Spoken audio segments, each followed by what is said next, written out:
Tripawd Superdogs, a celebration of three-legged dogs. First of all, what's Archie like to live with? He makes me laugh because of his character. He's quite funny. He's quite loving. He loves being around us. Me and my partner Scott have just moved in together in December. That was just a month after he had his amputation. So Scott's got 2 teenagers and I've got 2 teenagers. So he just loves being around anybody. Whoever's in the house, he'll go and lie next to them. So he's quite a family dog. Yeah. Oh, that sounds perfect for him. I was thinking, like, for a lot of gun dogs, a lot of dogs, but my Labrador would have loved that. There were 6 people in the house. It's like, oh, brilliant. There's always somebody there. Yeah, definitely loves being around people. He likes playing games, searching for treats in the garden and in the house. He loves anything like that. What else? He loves walks. Especially if there's mud or water, he'll be straight into it. Oh, bless him. We can't leave him in the back garden on his own because he can still dig a hole with one front leg. Wow, now that's a talent. So he has done that a few times in my new house.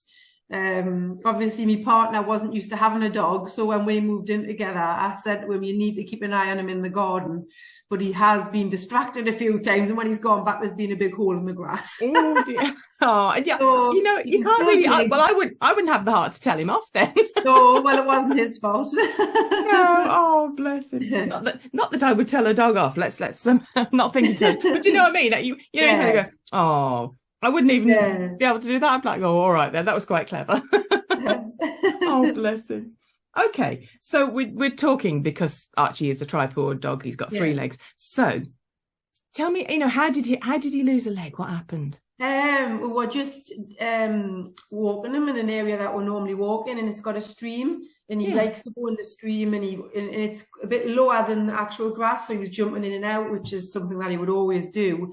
We're just near the end of the walk, and he jumped in, and I couldn't hear any splashing, so I went to have a look, and he was yelping a little bit, and he wouldn't come out, so I had to go in, and when I picked him up I noticed his leg was just kind of hanging.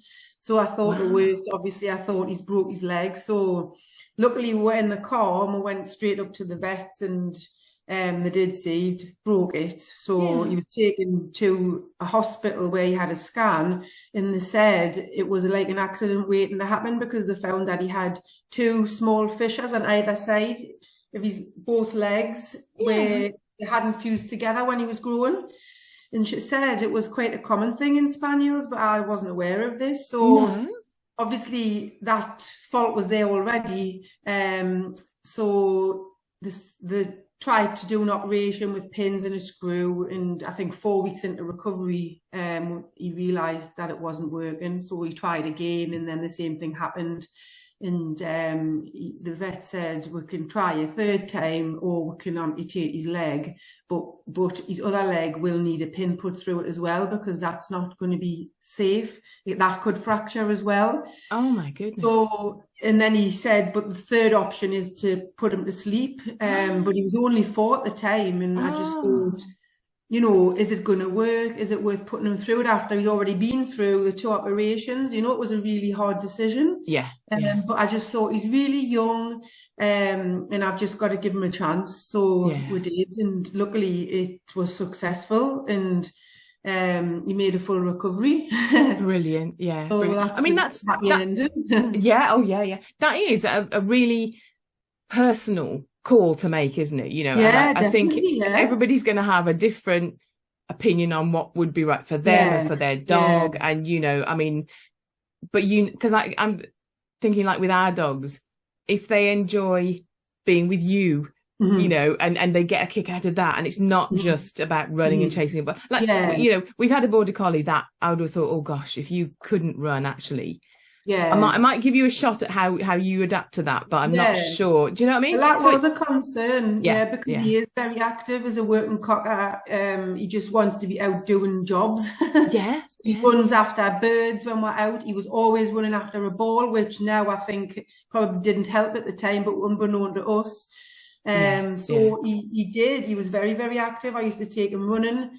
But I saw a change in him after his operation, and obviously he couldn't go out, so he adapted quite well to that. So I thought, well, having 3 legs is going to be better than what he's going through now, so I'm sure he'll be fine. So I obviously spoke to my children at the time, because it was an option to put him to sleep, because I just didn't want him to be put through anything else at the time, you know. But yeah, we just decided that he deserved another chance. So and that's a really but that's a really difficult decision, because I always think, you know, my sort of benchmark is, am I doing this for the dog, or am I doing this for me? But but it becomes really complicated, because then you think, well, you know, is having 3 legs better for the dog, or is it for me? Well, you know, it's so interconnected, and it's so difficult to pick apart and find what your motivation really is. It's really, really, and it's complicated, and it's a huge decision. Yeah, I think what helped me was being on these face group sites like Tripawd and the Working Cocker Spaniel group, because there was a few people who had Tripawd working cockers, and they were sending me pictures, they were sending me videos of them running around, and that information was like really, really helpful. And also when he came out of surgery and came home, and you're worrying, have I done the right thing? You're feeling guilty, because he was really, really down and quite depressed, I think. And obviously in his head, he's got 4 legs, and it's like the psychological adapting to it, isn't it? And learning to walk again in a different way, in a different rhythm. But the people on these groups were amazing, and that's what really helped. So I did put videos and tracked his progress in case anybody else was ever in that position on that group.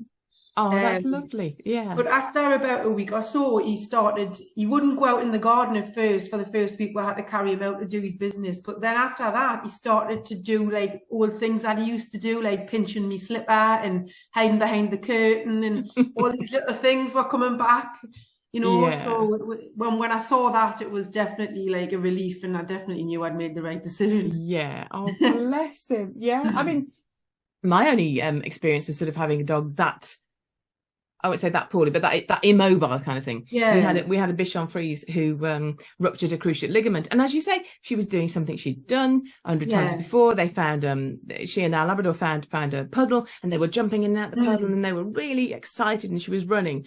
And then there was no change. She didn't cry. She didn't make a noise, but she just stopped using the leg, and she was like picking the leg up. And she was still bothered with it the next day. And it was a cruciate ligament rupture. And so that was like different, because that was sort of, if we can get you through this, you'll have 4 legs back. You know, we didn't have to make that decision. But she was so miserable and kind of bedraggled, you know, after the operation, and they looked so poorly, and you poor little thing. I think I didn't want to see him with the 3 legs. I was really like worried about it, like what he was going to look like. And I didn't want to see the big scar. So what we found was he didn't like the cones, you know, where him getting to the stitches. So I bought some baby vests with long sleeves, and I asked the vet to put that on him, and he did. So I didn't have to look at it straight away, so I could just get used to it in my own time, because I think it's a shock when he's had all his hair shaved off. His skin was bright red. He just looked awful. I just felt so guilty and bad for him that I think, you know, covering him up a little bit helped. I mean, that's one of the things I wanted to ask about, sort of both. Sort of how did he adapt? But also, how did you adapt? Because my instinct would be, I'm going to wrap you up in cotton wool. You're not going to do all the normal dog things. I'm going to be really careful with, you know. So how do you feel that you both like adapted to that new life? That was, I think I just took it at his pace, and I think you know your own dog, and I think you can tell when they're ready to do things. And he basically told me what he was ready to do. Like, he didn't want to go in the garden for the first week, so I did carry him. And then I remember the first time he got off his bed to greet us, I'd been out and I came in, and he got up and he had his toy in his mouth and he was wagging his tail, and that was like about a week or so after the operation. And I thought, oh, well, that's an improvement. And just like all these tiny little steps that he was taking kind of spurred me on to think, well, he will get back to his old self, you know. Yeah. And yeah, he was pretty much on lead walks within a few weeks. Wow. So he done really well, but obviously he had the pin in his other leg as well, which was an issue. So we had to, I think it was about 4 weeks, we had to wait until we were allowed to take him out on like a 10-minute lead walk. Wow. And he was desperate to get out. He was ready. You could tell he was ready to go. So we just took him on a little walk, and he was quite happy. Yeah. So yeah. Oh, bless him. Bless him. So does he have to sort of slow down? Is it a case that like he has to not go so fast or not do quick turns? I mean, how do you have to take care of that leg now? Well, the vet didn't really say a lot about that. He just kind of said he'll know when he's had enough. He may want to rest a bit more. Obviously, it's harder work walking on 3 legs, but he doesn't go running with me anymore, and we don't throw a ball anymore for him. But we do take him to the beach and the country park and let him off his lead, and he just runs as fast as he's ever ran. Yeah. We'll keep him away from anything where he can jump down into. Make sure it's flat. Yeah. But apart from that, he's just like he used to be. Yeah. Excellent. Yeah. Excellent. Now, when you're out and about then, and people see him, because I was going to say, how do people react? Now, obviously, sometimes I've seen, particularly this one greyhound has adapted so well, you don't really even notice she's only got 3 legs. So, but I mean, so how do people react? Do they notice? Well, when he's running, if he runs past anybody, they don't realise until he actually stops, and then they'll say to me, he's only got 3 legs. How amazing is that? He's so fast. But it's more noticeable when he's just walking on his lead. Yeah. The slower he's going, the more noticeable it is. So you will get like young children staring at him, and some of them will say, why has he only got 3 legs? Which is fine, you know, I'm happy to explain that, yeah. And even with adults, you know, they'll ask, and I'm happy to tell them. And I'm happy to say it doesn't stop him. He's still the same dog he was. And, you know, you'll get the sympathy looks, and they'll be, oh, what a shame, oh, bless him. But I'll say, oh, don't feel sorry for him. He doesn't need any sympathy. No. But yeah, so it's mostly positive. Yeah, excellent. Because I mean, I think that's, you know, there's a hashtag in there, hashtag be more dog. And I think sometimes we can, not we should, but you know, it's easy to get bogged down in, oh, you know, I've got this problem or that problem, or this doesn't work on me, or, you know, whatever. But nobody says to the dogs, you know, you need to take things steady, or you need to feel a bit sorry for yourself. And they just go, okay. I mean, seeing these pictures that Sarah's taking of the dogs, it's gorgeous because the one thing that's shining through is they're still a dog. They still have fun. They still, you know, go at life pretty much full pelt, you know? Yeah, definitely. Yeah, it doesn't affect him at all. No. Oh, brilliant. Stop him from doing anything. And he sounds full of character and full of energy. So yeah. He is, yeah. Oh, brilliant. So is there anything else that you would like people to know about, you know, 3-legged dogs, or life with a three-legged dog? I'll have to think. I think in a positive light, you do get to meet a lot of people, because quite a lot of people will stop and talk to you, and that's quite nice. I mean, when you're out with a dog anyways, usually, and somebody else has got a dog, they'll stop and say hello, but even more so with him, and then they kind of open up to you, and you start chatting about other stuff. So that's quite positive. Yeah. You're just talking face to face with people, because, you know, a lot of stuff's done online and, you know, all the social media. So it's quite nice to just have a chat with somebody. Yeah. Excellent. And I think they're just all of them are amazing, these 3-legged dogs. Yeah. And I think they adapt much better than a human would. Yes. Totally. Definitely. Yeah. Definitely. But I think as well, that part of that is the psychological stuff that we put ourselves through. And you can't avoid some of it, but you know, you put yourself through more than you need to. Yeah. I mean, I did feel bad, because you can't tell them what's happening, and you can't tell them what to expect, and you can't say you're all going to get better. But in a way, that's probably good that he doesn't know any of that, because he just gets on with it. Yeah. You know, and he doesn't know what to expect, and he's just quite happy being here. Yeah, absolutely.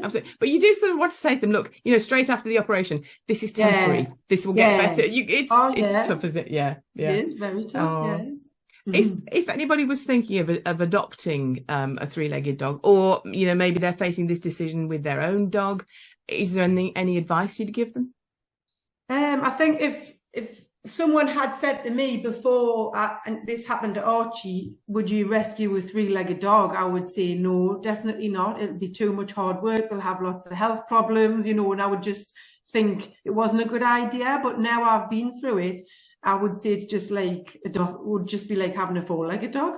Yeah. For me, it's just the same. Yeah. You hear that from a lot of people. I'm sure there might be some cases not, but you do hear that from a lot of people. It's not necessarily. Yeah. Bless him. No, I'm glad that Archie's okay. Good. Is there anything else you'd like to say? No, I think we've covered everything. Yeah. Okay, smashing, jolly good. He nearly was on Twitter when he managed to get through a fence into a schoolyard, and the children were outside doing PE. And I couldn't get him out, and I could hear the children screaming, there's a three-legged dog coming towards her. Luckily, I knew the teacher, and she brought him round to reception, and I got him. That was so funny. Bless him. No. So he still gets up to mischief. Good for Archie. All the best dogs and people get up to a bit of mischief. You can see Sarah Loveland's portraits of Archie and all the Tripawd Superdogs at sarahloveland.com, and look out for the hashtag Tripawd Superdogs on social media. Hear more from Julie at dogcastradio.com. Tripawd Superdogs, a celebration of three-legged dogs.